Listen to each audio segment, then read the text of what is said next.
Je n'aurais jamais dû entrer dans ce magasin d'antiquités, et encore moins y acheter cette fichue masque.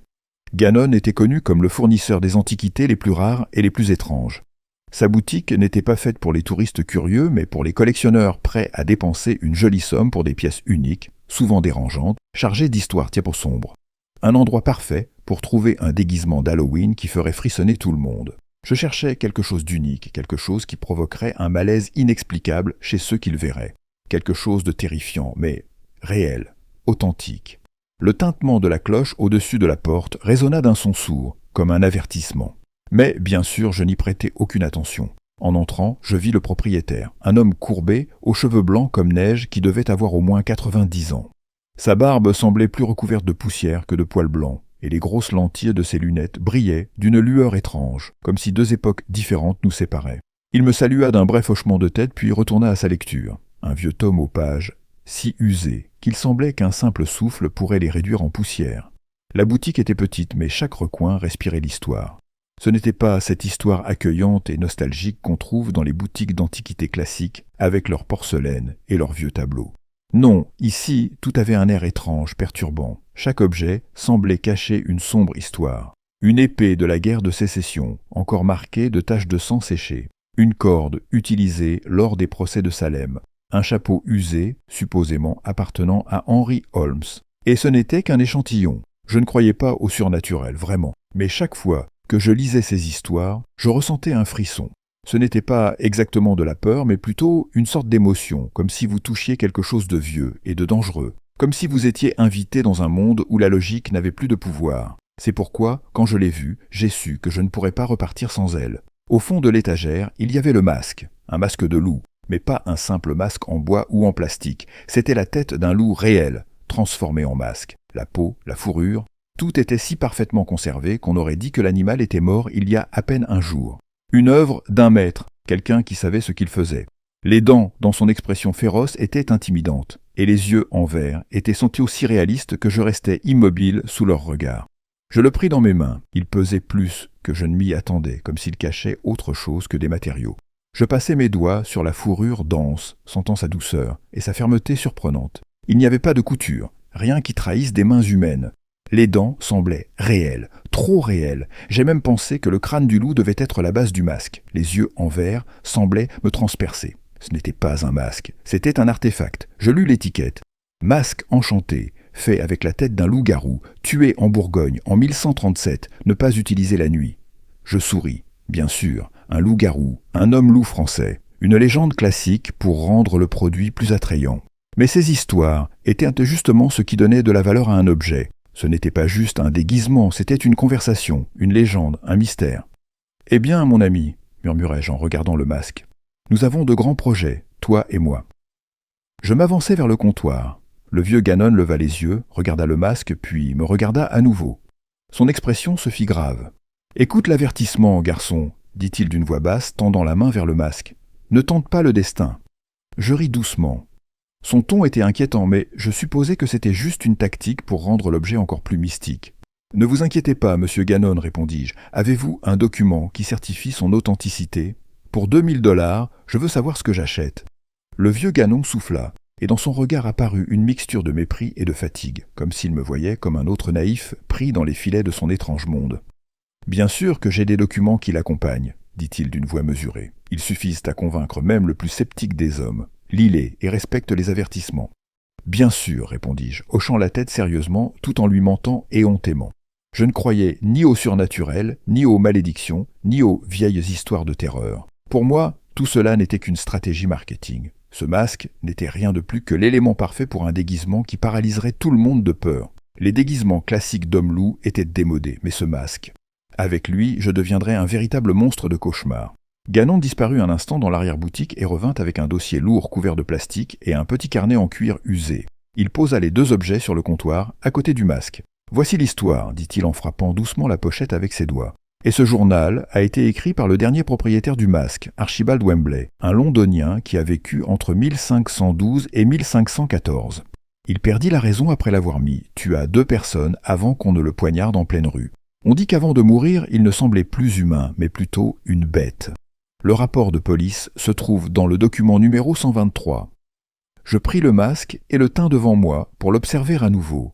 Tout cela ressemblait à une fascinante histoire d'horreur, parfaite à raconter lors d'une soirée d'Halloween, une bière à la main. Mais je savais que le vieux Gannon essayait simplement d'ajouter du mystère à sa marchandise. « Et vous vendez tout cela pour seulement 2000 $ » demandai-je, un sourcil arqué, incrédule. Une rareté comme celle-ci pourrait coûter le double, voire le triple. Gannon hocha lentement la tête, mais son regard resta impénétrable. « Oui, cela pourrait valoir bien plus, admit-il. Mais il y a quelque chose dans ce masque. » Il s'arrêta, cherchant les mots justes. « Cela me perturbe. Ce n'est pas normal. Je veux m'en débarrasser au plus vite, même si cela signifie perdre de l'argent. » Je haussai les épaules. Si le vieux était prêt à sacrifier ses bénéfices pour ses superstitions, ce n'était pas mon problème. Nous concluons l'accord, et peu de temps après, je quittai la boutique avec le masque et les documents sous le bras. Si j'avais seulement su que mon arrogance serait ma perdition. De retour chez moi, je ne pus résister à la tentation et étendis tous les documents sur la table. C'était une pile de feuilles jaunies, la plupart écrites en latin ou en vieux français, bien que des traductions fussent fournies. Je décidai de les lire, non pas par peur ou respect des avertissements de Gannon, mais par pure curiosité. Je voulais que cette histoire fasse partie de mon déguisement. Une légende que je pourrais raconter à mes amis, la cerise sur le gâteau pour mon succès d'Halloween. Les archives les plus anciennes parlaient d'un loup-garou, un homme-loup qui avait terrorisé un village de Bourgogne jusqu'à ce qu'un chasseur parvienne à l'attraper. Dans le document numéro 20, il était mentionné que le chasseur avait écorché la bête et emporté la peau comme trophée. Le seigneur local, désireux de restaurer la paix dans le village, lui permit de prendre ce qu'il voulait, tant que l'affaire était réglée. Le chasseur emporta son prix en Slovaquie, dans la montagne Mouzla, où vivait une sorcière nommée Lucia. Sa réputation était terrifiante, mais le chasseur semblait n'avoir peur de rien.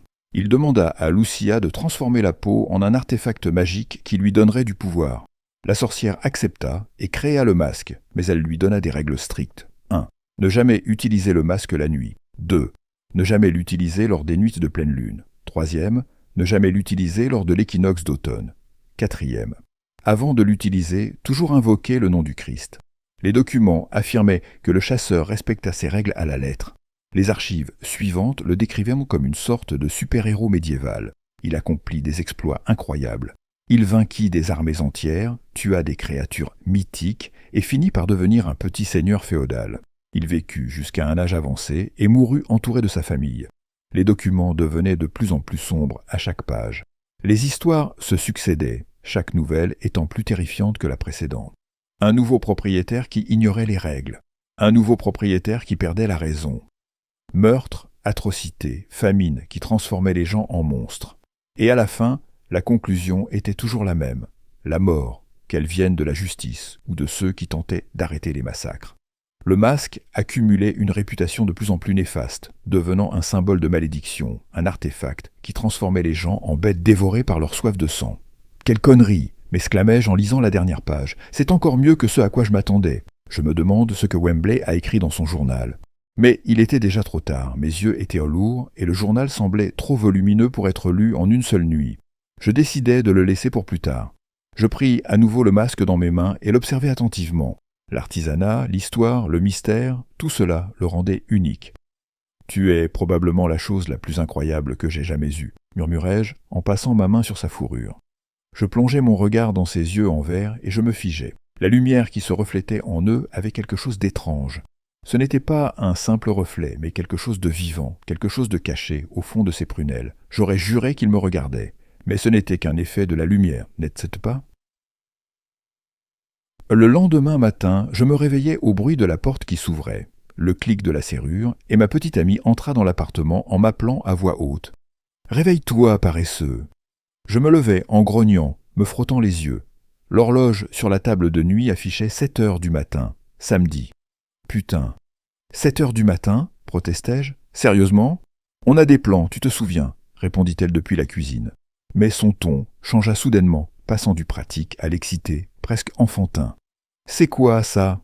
Je sortis dans le salon, encore à moitié endormi et portant seulement mon pantalon de pyjama. Elle était debout près de la table, tenant le masque et le regardant avec fascination. « C'est un masque de loup maudit, » murmurai-je en bâillant, « le centre de mon déguisement pour Halloween. »« Il a l'air tellement réaliste, » dit-elle en reposant soigneusement le masque sur la table. Son sourire s'effaça et une ombre d'inquiétude traversa son visage. « Tu as dit « maudit » ?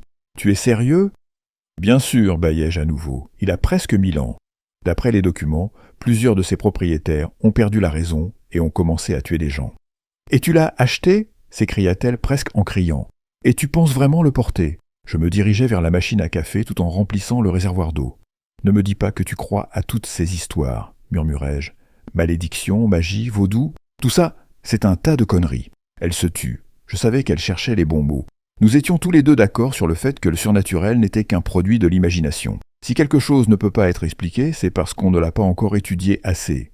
« Peut-être, dit-elle finalement, mais si tous ces propriétaires sont vraiment devenus fous, tu ne crois pas qu'il pourrait y avoir quelque chose là-dedans ?» Je servis une tasse de café et en bus une grande gorgée, ignorant la chaleur brûlante. « Bien sûr, répondis-je en agitant la main comme pour minimiser le tout. Ça s'appelle la suggestion. Les gens sont convaincus que l'objet est maudit, et ils agissent comme si c'était vrai. Il n'y a pas de magie. » Son visage se détendit un peu, apparemment satisfaite de cette explication. « Tu l'as déjà essayé » demanda-t-elle d'un ton curieux. Soudain, je me rendis compte que je ne l'avais pas fait. Je levai le masque, le regardai avec un sourire et, avec une fausse solennité, dis « Jésus-Christ » et je le mis. Le masque s'ajusta parfaitement, comme s'il avait été fait sur mesure pour moi. Il épousait mon visage sans laisser de place. La fourrure était douce et confortable. Je me sentais étrangement bien, et pourtant, je pouvais voir clairement à travers ses yeux, comme s'ils étaient les miens. Il n'y avait aucune odeur désagréable ni d'inconfort. « Comment je suis ?» demandai-je en me tournant vers elle. Son visage devint pâle, ses yeux s'ouvrirent en grand, et un cri déchirant s'échappa de sa bouche. « Quoi » criai-je en me retournant brusquement. « Qu'est-ce qu'il y a ?» Elle pointa du doigt vers moi, tremblante, sa voix presque brisée par un cri. « Ta bouche !» Elle bougeait. Quand tu parlais, elle bougeait comme si elle était réelle. Je clignais des yeux, stupéfait. « Sérieusement » demandai-je. « Tu veux dire que la bouche du masque bougeait en même temps que mes mots ?»« Oui » s'écria Tiffany tout excitée. « Va te regarder dans le miroir. » Je me rendis dans la salle de bain, toujours avec le masque sur la tête. Devant le miroir, je m'inclinai pour observer mon reflet de plus près et, d'un ton exagérément théâtral, je dis « Abracadabra, hocus pocus, jigedi-jocus » et je restai figé. La bouche du masque bougeait. La gueule du loup s'ouvrait et se fermait, imitant chacun de mes mots avec une précision glaçante. Même le visage semblait se tendre, comme si mes propres muscles animaient cette expression. C'était tellement réaliste que, pendant un moment, j'ai juré que ce n'était pas mon mouvement qui se reflétait dans le miroir, mais que la chose était vivante. Je retirai le masque, un sourire jusqu'aux oreilles, tout en l'observant. « C'est incroyable !» m'écriai-je.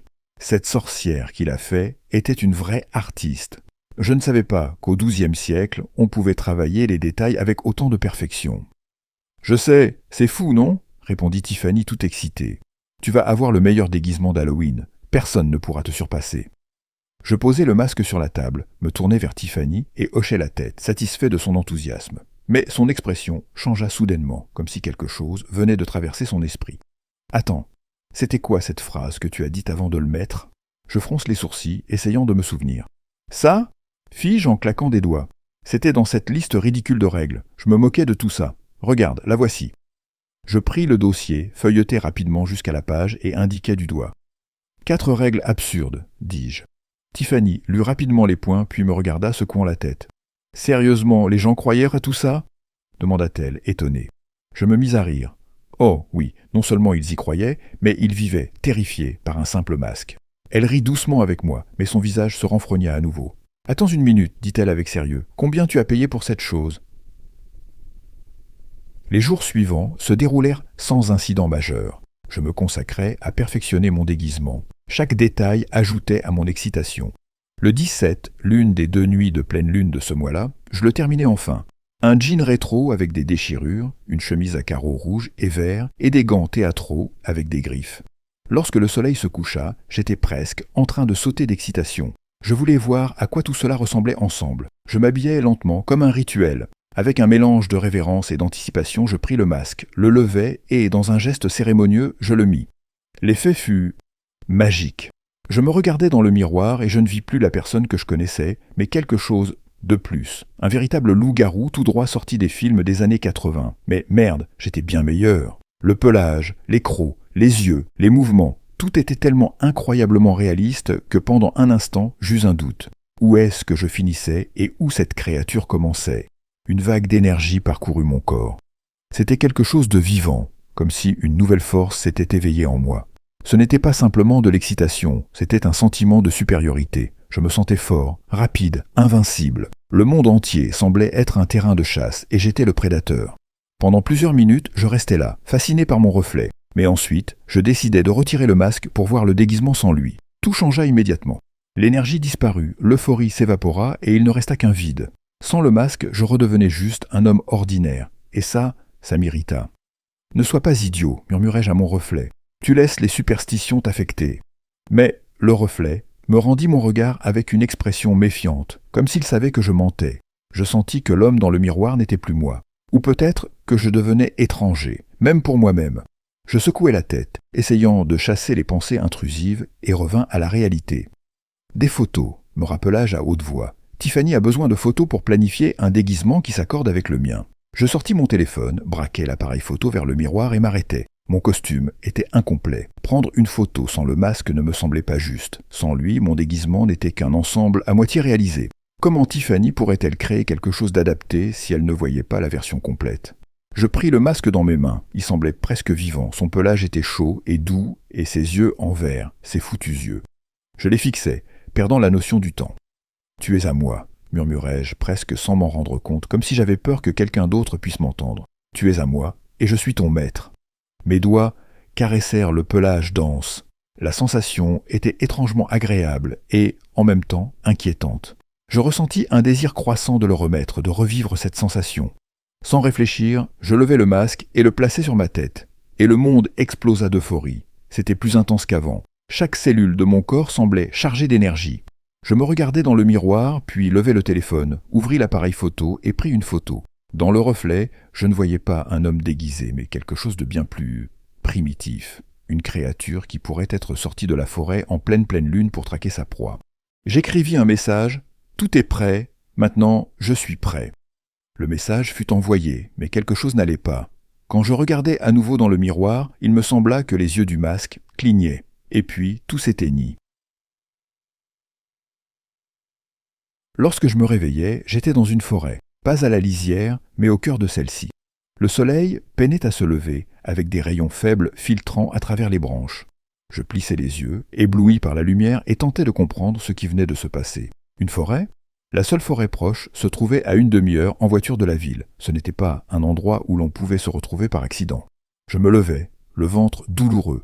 Chaque pas envoyait des vagues de malaise dans mon abdomen, comme si j'avais mangé jusqu'à l'excès. Mon corps était couvert d'une substance collante et sèche qui, en l'examinant de plus près, ne pouvait être que du sang. Je regardais mes mains et je me figeais. Elles étaient recouvertes de sang jusqu'au coude, avec des croûtes sèches qui se fissuraient sur ma peau.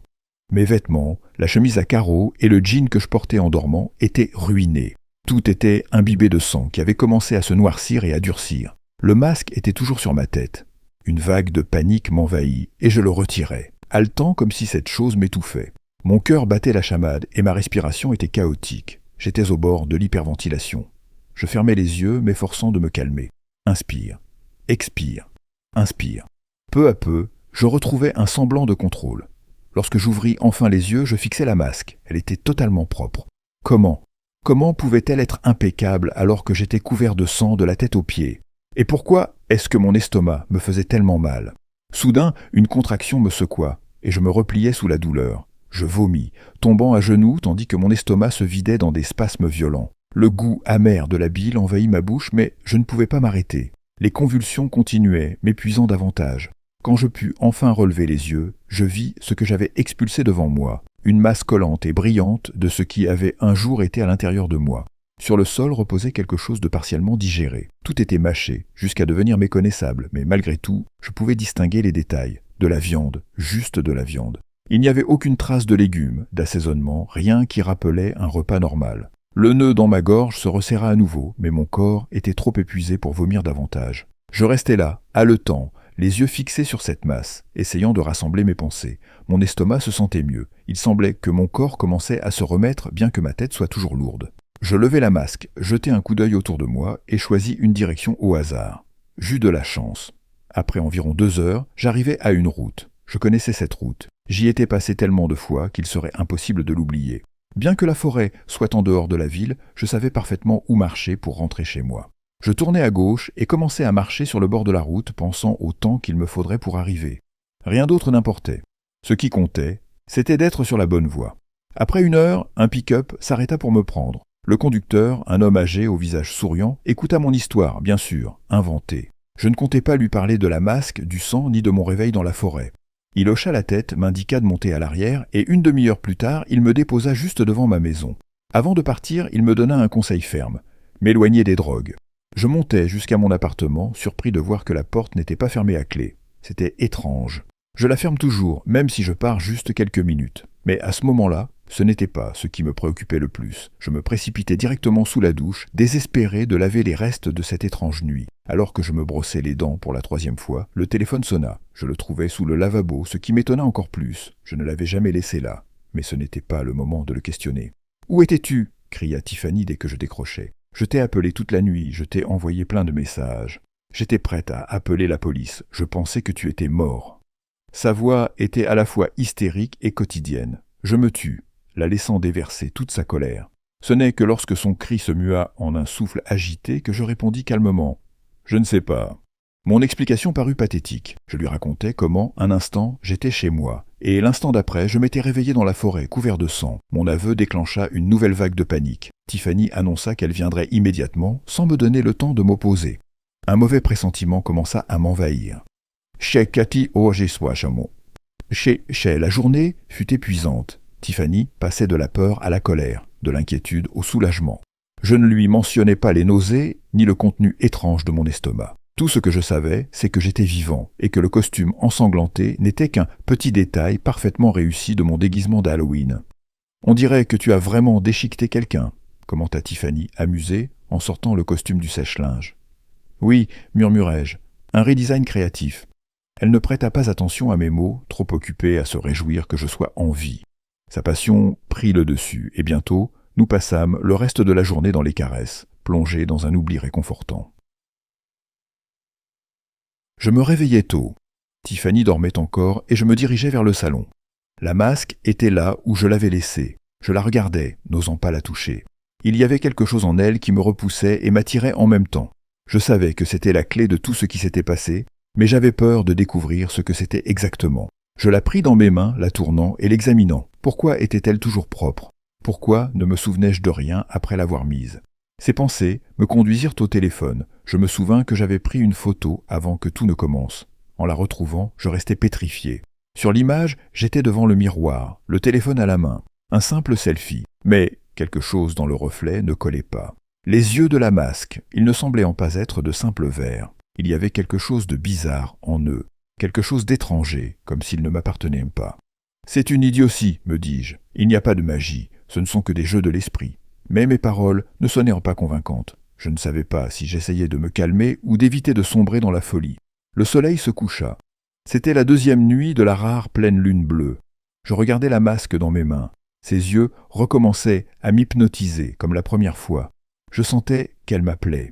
Et je ne pus y résister. Lentement, presque avec un respect cérémonial, je levai la masque et la mis sur ma tête. Le lendemain matin, le 19 octobre, à peine 1 semaine plus tard, je me réveillai et vis le spectacle le plus horrifiant de ma vie. J'ouvris les yeux sur le sol froid de mon appartement, couvert de sang sec et collant, mélangé à de la saleté.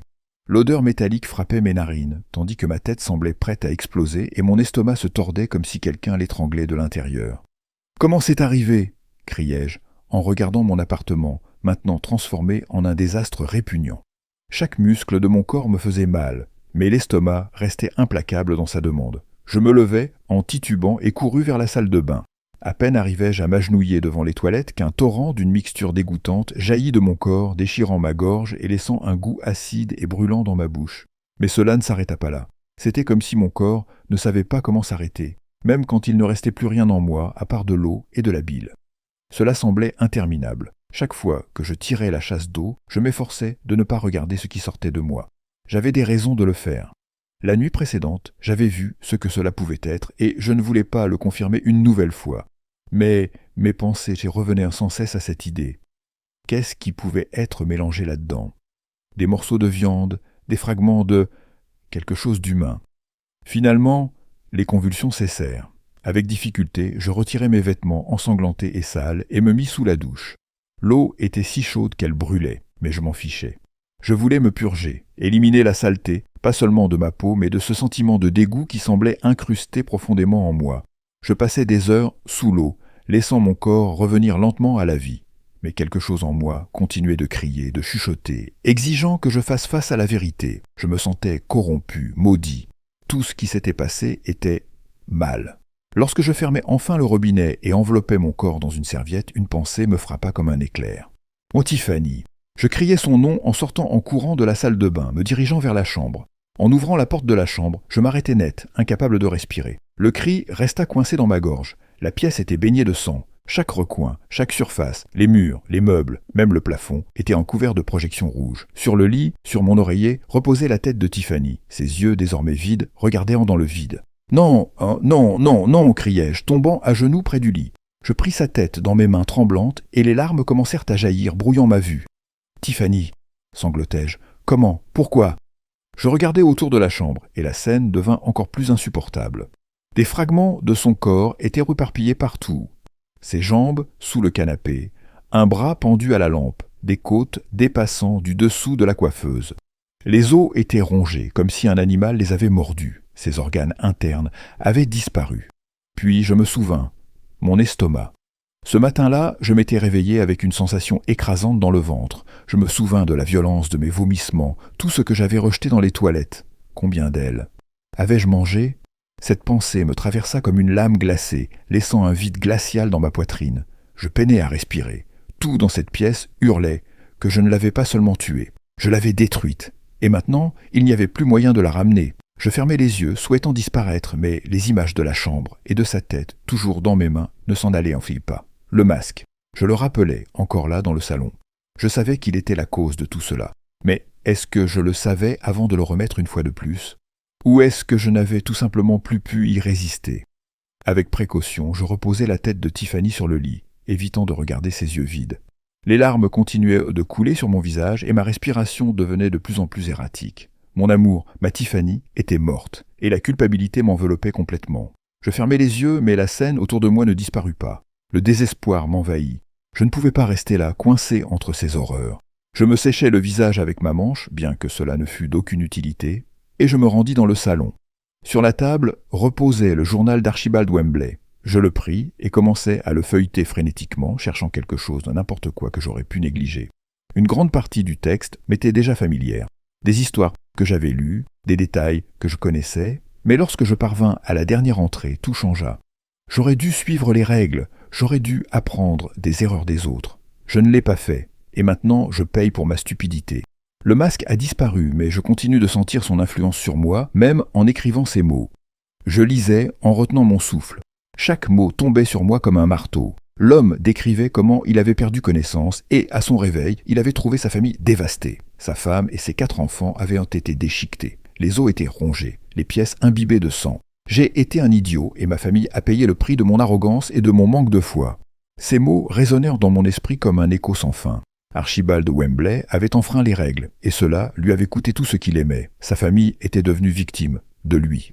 Et maintenant, je lisais cela, assis dans un salon où venait de se produire ma propre tragédie. Je posais le journal sur le côté et m'affaissais dans le fauteuil, faisant face à la vérité terrifiante. Une seule question martelait mon esprit. Où est le masque du loup ? Je me levai d'un bond et commençai à la chercher dans tout l'appartement. J'examinais chaque pièce, chaque recoin, chaque étagère, mais le masque n'était nulle part. C'était comme s'il s'était évaporé dans l'air. Pourtant, je pouvais le sentir. Il était là, quelque part tout près. Même si je ne pouvais pas le voir, sa présence était palpable, comme un murmure suffocant dans ma tête. Il ne restait que 5 jours avant Halloween. Le soleil s'était couché, et une étrange énergie commença à parcourir mon corps. Une force, plus forte que ce que mes muscles auraient dû supporter, plus intense que tout ce que j'avais jamais ressenti. C'était terriblement familier. Mon estomac grondait de faim, mais ce n'était pas une faim ordinaire. C'était quelque chose de différent, quelque chose de sauvage. L'odeur de la mort dans l'appartement devenait insupportable. Le corps de Tiffany continuait de se décomposer, et je savais que bientôt les voisins commenceraient à se plaindre. Je comprenais ce qui se passait, bien que je tentasse de le nier. La magie, les malédictions, elles étaient réelles. Maintenant, je le savais, mais trop tard. Cette connaissance ne pouvait pas sauver Tiffany, ni me sauver moi. Je sentais le monstre en moi. Il voulait sortir, et je savais que je ne pourrais pas le contenir bien longtemps. Il fallait que je parte, m'échapper le plus loin possible des gens, disparaître dans un endroit désert où personne ne pourrait être blessé. Mais j'avais faim. Je regardais par la fenêtre, vers la ville qui s'éveillait à la vie nocturne. Au loin, à seulement quelques pâtés de maisons, il y avait une boîte de nuit. « La nuit ne fait que commencer », murmurai-je en me levant. « Peut-être devrais-je manger quelque chose avant de partir. »